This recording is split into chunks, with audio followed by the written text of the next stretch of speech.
어제 공개된 북한 김정은 국무위원장의 신년사 모습은 예년과 다른 분위기였습니다. 우선 형식적인 면을 보면요. 늘 단상에 서서 발표를 했었는데 올해에는 집무실 같은 실내 공간에서 소파에 앉아서 편안한 모습으로 읽어내려가는 모습을 연출했는데요. 다소 긴장하는 모습도 살짝 엿보이긴 했습니다만 뭔가 세련된 모습을 보여주려 했던 것 같기도 하고 어쨌든 좀 색달랐습니다. 중요한 건 내용이겠죠. 국회 외교통일위원회 소속이자 남북경협특위위원장이신 이인영 더불어민주당 의원과 어제 발표된 김정은 위원장의 신년사를 놓고 얘기를 좀 나눠보도록 하겠습니다. 이인영 의원님 안녕하세요. 예, 안녕하십니까. 새해 복 많이 받으십시오. 예, 새해 복 많이 받으십시오. 새해 제일 바라고 있는 게 있다면 어떤 걸까요? 아무래도 남북 관계를 넘어서 북미 관계가 잘 풀려서 예. 한반도 평화 시대문이 활짝 열리는 것을 가장 소망하고요. 네. 또 다른 한편에서는 민생 경제가 어려워지고 있기 때문에 지난해 우리가 평화의 기적을 만든 것 못지않게 우리 국민들에게 민생의 기적을 만들었으면 좋겠다 이렇게 소망하고 있습니다. 네. 미리 준비를 하셨나 봐요. 저희가 질문 갑자기 드렸는데. 그러진 않아요. 네, 저희 본론으로 좀 들어가서요. 네. 어제 그 김정은 위원장의 신년사 있지 않습니까? 제가 네. 언급을 했지만 네. 이 발표하는 형식이 과거와 좀 많이 달라졌어요. 네. 어떻게 보셨어요? 북이 변화하고 있구나 이렇게 저는 생각합니다. 신년사의 발표 형식을 통해서지만 북은 변화의 의지를 표출했다고 저는 생각합니다. 네.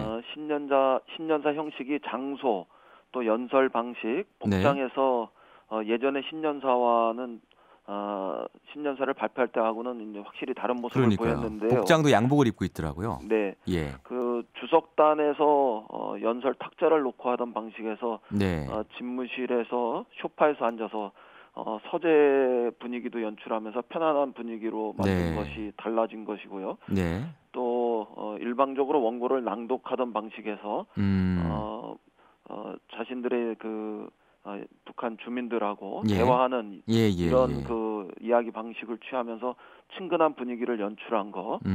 또 인민복이라는 경직된 그 복장에서 세계인이 자연스럽게 느낄 수 있는 넥타이와 정장 모습으로 심지어는 세련된 코디로 이렇게 나타난 모습을 보면서 북이 자신들의 변화의 의지를 분명하게 표출하고 있구나 이렇게 생각했습니다. 자, 이제 내용으로 좀 들어가 봐서요. 신년사 전문을 읽어보니까 굉장히 길더라고요. 긴데 그 긴 내용 중에서 핵심은 뭐라고 생각하십니까? 우선 우리 모두가 궁금해했던 메시지는 아무래도 북의 비핵화 의지가 비핵화. 확실한 거냐, 또 우리 대통령과 세계에 약속한 그 의지가 지속되는 거냐 이런 거였다고 생각하는데요. 네. 완전한 비핵화에 대한 의지 이런 것이 확고하다 이런 그 메시지가 다시 확인된 거라고 생각합니다. 네. 최근에 그 북미 협상이 교착된 상태에서 김정은 위원장의 신년사 메시지가 뭐냐 이런 것이 그 어느 때보다도 중요한 시기였는데 2차 북미 정상회담에 나설 용의가 있다 이런 점을 명확히 한 것도 그 비핵화에 대한 의지 이런 것을 뒷받침하고 있다고 생각합니다. 두 가지를 말씀하셨는데요. 비핵화 의지가 있는 것을 표명한 부분 이건 김정은 위원장이 육성으로 완전한 비핵화라는 표현을 쓴 건 처음이다 이런 평가가 나오고 있고요. 두 번째가 이제 지적하신 게 이 부분이죠. 나는 앞으로도 언제든 또다시 미국 대통령과 마주 앉을 준비가 되어 있다. 네, 그렇습니다. 이 두 부분을 가장 중요하게 보셨군요. 그리고 하나 더 나간다면요. 남북 관계에서도 판문점 선언이나 평양 선언의 의의 이런 걸 다시 확인하고 거기서 한 발 더 나가서 예를 들면 그동안의 군사적 신뢰 조치 이런 것들이 사실상의 불가침 선언의 의미를 부여하면서 남북이 평화시대 공동 번영의 동반자다 이런 점들을 다시 확인한 거 이런 것들도 중요한 의미를 가진다 이렇게 봅니다. 알겠습니다. 이 세 가지 지적을 해주셨는데요. 어제 미국 보수 성향의 싱크탱크인 헤리티지 재단의 브루스 클링너 선임 연구원이 이런 글을 올렸어요. 김 위원장이 화해의 상징인 올리브 가지를 내밀면서 아주 날카로운 가지도 함께 내밀었다 이렇게 얘기를 했는데 지금까지 이제 지적해 주신 부분이 올리브 가지에 해당하는 부분이라면 저희가 이제 가시에 해당하는 부분도 좀 논의를 해봐야 될 것 같은데요. 네. 일단 첫 번째로는 북한이 김정은 위원장이 새로운 길 얘기를 했어요. 네. 이게 뭐냐면 미국이 제재와 압박으로 나간다면 우리로서도 어쩔 수 없이 부득불 나라의 자주권과 국가의 최고 이익을 수호하고 조선반도의 평화와 안정을 이룩하기 위한 새로운 길을 모색하지 않을 수 없게 될 수도 있습니다. 이렇게 네. 했거든요. 네. 이 부분은 어떻게 평가하시나요? 이 새로운 길이라는 게 뭘 말하는 걸까요? 우선 미국의 비평가들이 가시돋친 올리브 이렇게 표현하던데요. 예. 저는 비둘기에도 발톱은 있다 이렇게 생각합니다. 아하, 네, 비둘기에도 발톱이 있다. 예.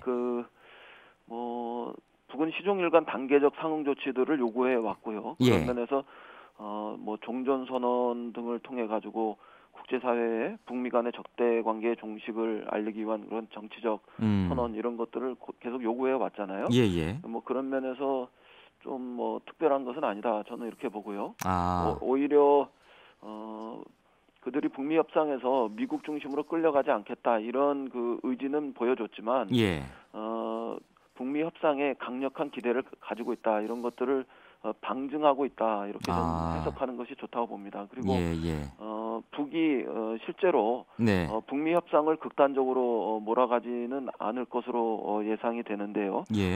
최근에 미국이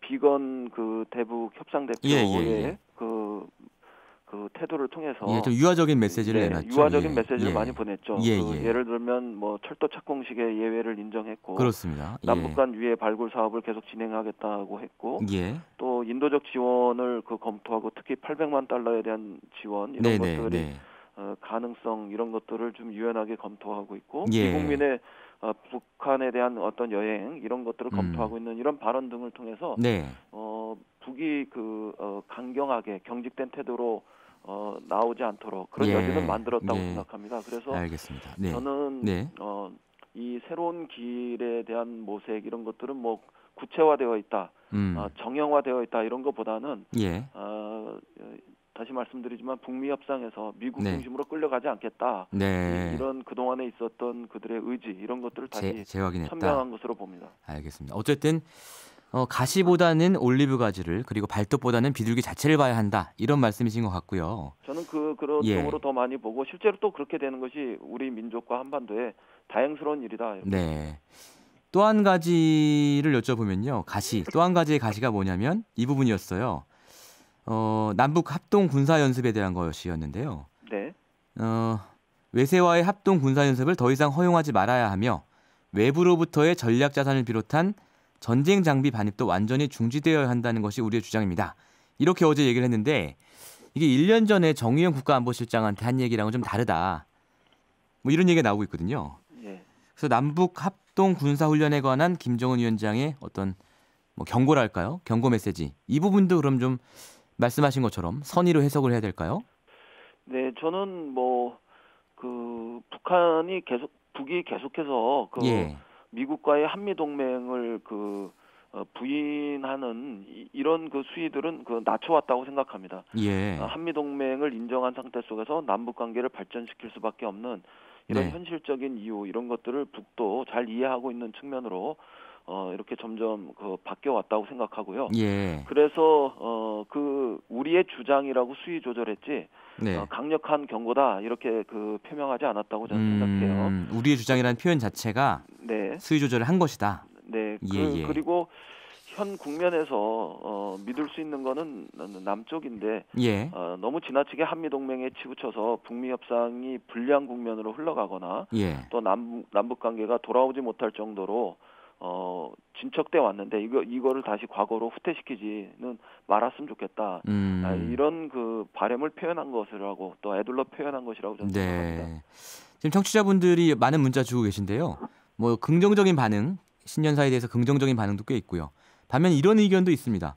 9033번님께서 한국의 대통령을 북한과 미국의 기싸움 중간에 끼워 넣으려 하는 게 또 내정 간섭처럼 들리는 군훈련 전면 중단, 저들에게 이익이 되는 금강산 개성공단 이유 없이 재개한다 등 한국을 이용하려는 태도에 속지 말고 정확히 판단하길 바랍니다. 이런 문자 주셨어요. 김병준 자유한국당 비대위원장도 비슷한 취지의 얘기를 했는데요. 이런 어떤 주장에 대해서는 어떻게 생각하십니까?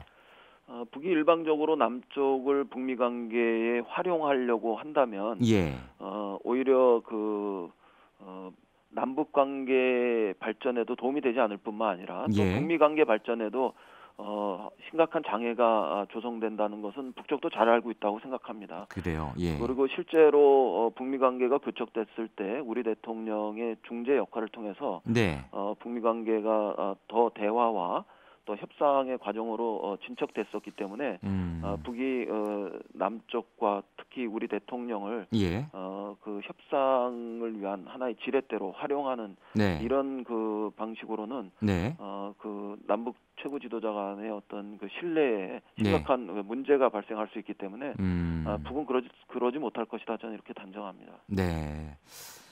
알겠습니다. 또 한 가지 이것은 이인영 의원님께서만 답변을 가장 잘해주실 질문인데요. 어제 김정은 위원장이 조건 없는 대가 없는 개성공단과 금강산 관광 재개 의향도 밝혔지 않습니까? 지금 의원님께서 남북 경협특위 위원장이시기 때문에요.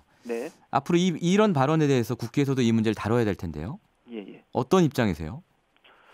우선 그 김정은 위원장의 그 신년사에서 군사적 신뢰 조치를 넘어서 경제 협력 관계로 발전하자는 이런 의지가 표현된 거라고 생각합니다. 그런 면에서는 반갑고 또 바람직한 방향이라고 말씀드릴 수 있겠습니다.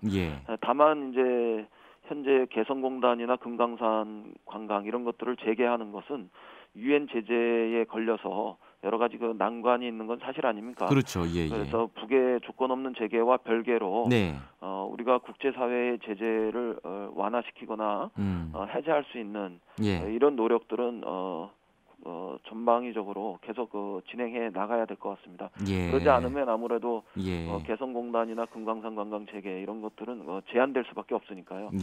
다만 이제 그 제재 아래에서도 우리 정부가 진행할 수 있는 이런 사업들을 착실히 추진하는 게 중요한데요. 통일부가 지난 12월 31일 개성공단 기업인들의 방북 이런 것들을 북과 협의하겠다고 밝혔는데요. 뭐 늦은 감은 있지만 이런 것도 바람직하다고 생각하고요. 또 금강산 관광과 관련해서 부분적으로 자금 결제 방식 이런 것들을 개선해서 국제사회의 우려 이런 것들을 해소할 수 있다면 제재에 벗어나서 할 수 있는 그런 금강산 관광 재개 길 이런 것도 틀 수 있는 거 아니냐. 그런 노력들을 보다 좀 적극적으로 벌여나가야 한다 이렇게 생각합니다. 미국이나 유엔의 대북 제재를 말씀하셨는데 지금 맡고 계시는 국회 남북경협특위 차원에서 유엔이나 미국에다가 어떻게 좀 제재 해제 요구를 해볼 수는 없는 건가요? 뭐 개성공단이나 금강산 관광에 한해서라도 제재를 풀어달라 뭐 이런 요청 해볼 수 있는 거 아닙니까? 아직 특위 차원에서는 자유한국당 의원님들 또 자유한국당의 당론 이런 것들이 그 이견을 보이고 있기 때문에 완전히 합의된 의견으로 그런 일을 추진할 수는 없는 상태입니다. 그렇군요. 조금 더 조건이 성립돼 보면 또 저희의 그 합의가 이루어진다면 그때 검토할 수 있는 일이라고 생각합니다. 결국은 이제 어제 신년사에 대해서 미국이 트럼프 대통령이 어떻게 답하느냐가 앞으로 북미 협상 전개의 관건이 될 것 같은데요. 어제 미국은 뭐 따로 논평을 내지 않겠다 이런 입장을 밝혔어요. 백악관도 반응을 보이지 않았고 국무부도 그렇게 얘기를 했는데 어떻습니까? 지금 분위기가 어떻게 돌아가고 있는 것 같으세요? 외통위에 계시니까 뭔가 좀 정보가 있지 않으십니까? 특별한 정보를 뭐 어제 오늘 사이에 저도 가질 수 있는 상태는 아니고요. 다만 제가 추측하건대 성급히 대답했다가 어긋나면 북미 그 협상 혹은 북미 그 정상회담 이런 것들이 물 건너갈 수 있기 때문에 좀 더 심사숙고해서 검토한 후에 대답하지 않을까 뭐 그런 생각을 좀 가졌습니다. 그 조금 더 진행 상황을 보면 저는 북미 간에도 서로 그 대화와 협상을 마무리해야 할 시점으로 저 임계점의 시간으로 점점 접어들고 있기 때문에 북도 북이지만 미국도 이 협상을 걷어차는 쪽보다는 타결시키는 쪽으로 나설 가능성이 더 높다. 그래서 신중한 모습을 보이고 있다 이런 말씀이시군요. 그렇게 생각합니다. 마지막으로요. 이해찬 대표가 문재인 대통령 만나고 와서 남북 정상회담이 올해 일찍 열릴 것 같다 이런 얘기했거든요. 혹시 뭐 이인영 의원께는 따로 어떤 귀띔해 주신 내용 없습니까? 네, 그런 건 없고요. 네. 남북경협특위 위원장이신데. 예. 네. 우리 국민의 뭐 65%에서 70%가 예. 김정은 위원장의 답방은 필요하다, 환영한다, 뭐 이렇게 보고 있지 않습니까? 예. 네, 따라서 언제 오느냐 이런 것들에 너무 연연하기보다는 네. 어떤 의제를 가지고 만나느냐 네. 이런 것들을 우리가 중요하게 봤으면 좋겠고요. 예. 그거보다 더 중요한 조건은 북미 정상회담의 가름막이 터진 상태 속에서 네. 김정은 위원장의 답방 이런 시기 이런 것들은 구체화될 거라고 보는 것이 좀 합리적일 것 같습니다. 예. 다만 한 가지 더 말씀드리고 싶은 것은 예. 그 형식에 얽매여서 또 시간에 얽매여서 네. 김정은 위원장의 답방 문제 중심으로 보지 말고 예. 남북의 최고 지도자가 실용적 판단을 통해서 때와 장소에 구애받지 않고 자주 만나고 예. 문제를 풀어나가는 이런 기회가 많았으면 예. 좋겠습니다. 그래서 예. 2019년에는 예. 남북의 정상이 일상적으로 만나 한반도 문제를 해결하는 정상회담의 일상화 이런 시간이 되기를 기대합니다. 알겠습니다. 저도 기대하겠습니다. 오늘 말씀 여기까지 듣겠습니다. 감사합니다. 네, 고맙습니다.